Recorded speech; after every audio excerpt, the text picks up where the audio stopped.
by Jalen Williams, who was such an outstanding playmaker at Santa Clara. Sam Presti actually saw him when he was scouting Chet Holmgren. Wow. And a response from Murray, who's out of the gate quickly offensively with 7 points to lead the way for Denver. Yeah, this is a different Denver team than we saw at the start of game 2. Lou Dort way strong. Jokic with a rim run matched up against Dort. Threw him to the court, no whistle. Brown, and that was way off. Christian Brown is coming off his lowest scoring game of the season. Holmgren against Jokic. Man, how many times do you see a 7'1" guy put it on the deck like that, Jay? Well, he's got great skill, but it was the acceleration that was so impressive. Then went to the left hand on the other side of the bucket. Here's Murray against his Canadian national team teammate Lou Dort on the pick and pop. Jokic lines up the seams on the ball and couldn't get it to go. Yeah, went with a little double drag. Gordon rolls to the basket, and then Jokic spaces to the three-point line. Here's Jalen Williams. That's the one they call Jay Will. And he knocks down that three. The lead is back up to 6. Oklahoma City shooting 53% from the field to start this game. Denver during the regular season was 20th in defensive rating. Murray has it rim out, and it's one and done for Denver.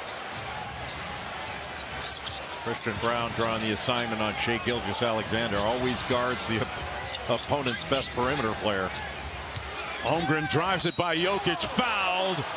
Teams coming into game 3, they both stress connectivity. I spoke to Thunder All-Star Jalen Williams, and he talked about winning the days in between games. Their head coach Mark Daigneault added, the goal between games is to get the team in a neutral state of mind.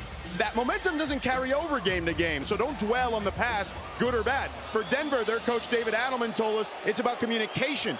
We've seen 3-time MVP Nikola Jokic be quite vocal in huddles these playoffs, but Adelman mentioned during both film sessions and huddles, many players beyond Jokic have made their voices heard. Guys like Aaron Gordon and Christian Brown specifically have made their presence felt, Jonesy. Yeah, you can see it. There is a collective taking of equity in the team, especially in wake of the dismissal of head coach Michael Malone.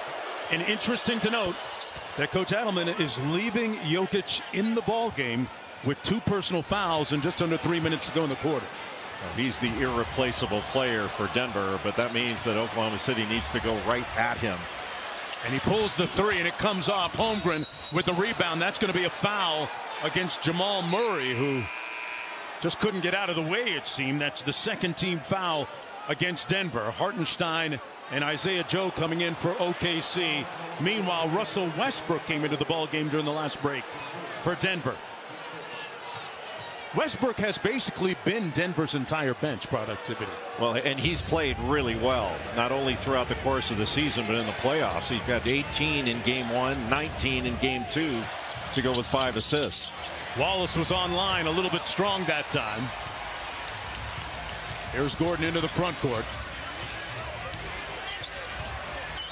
Pulling his way to the bucket, and he draws the foul. He was purposeful and intentional about making contact, it seemed that time, Jay. Well, he needs to be aggressive in this game, but especially when he saw Isaiah Joe guarding him, and Joe is an outstanding as he was going up by a help side defender. Knocks down the first foul shot. It's time for the upcoming playoff schedule, brought to you by PNC Bank. Tomorrow on ABC. Man, that series is a little bit upside down, according to some. The Celtics and Knicks, game 3 at 3:30 Eastern time. Then at 8, it's the Timberwolves Warriors game 3. On ABC Sunday, we'll be right back here. Thunder Nuggets game 4, and then TNT has Cavs Pacers game 4 as Cleveland got on the board in that series with a big performance from Donovan Mitchell. Good block underneath by Jamal Murray defensively. Went back to that zone on that possession. Westbrook backing down Joe, forced up the shot and drew the contact. He's not only good in games 1 and 2 of this series, but he was excellent against the Clippers and really shot it well from 3. Difficult to guard. The coaches will tell you, Jay, that he has been one of the better off-ball cutters this year, working and playing off of Jokic as he knocks down the second free throw. The lead is down to 5. 2 minutes to go in this opening quarter, game 3. And Denver back in that half-court zone defensively. They're going to try to overload this zone, but right now Jokic is in the middle of basically a 2-3. Joe with the show and go.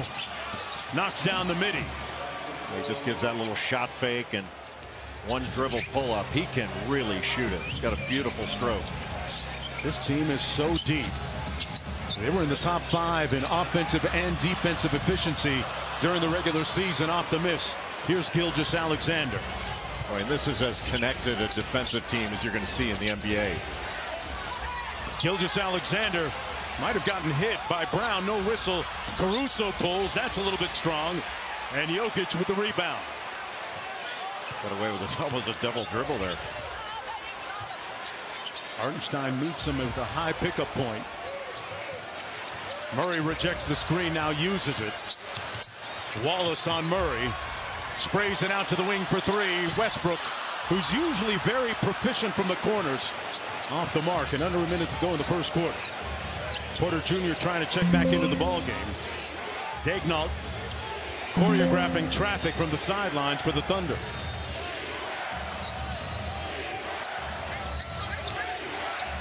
Gilgeous-Alexander a little bit strong. Jokic with the rebound, a 2 for 1 if they want it. Murray picked up well in transition and double teamed. Boy, this team pressures you. They really do a great job of putting pressure on the ball, and their gap presence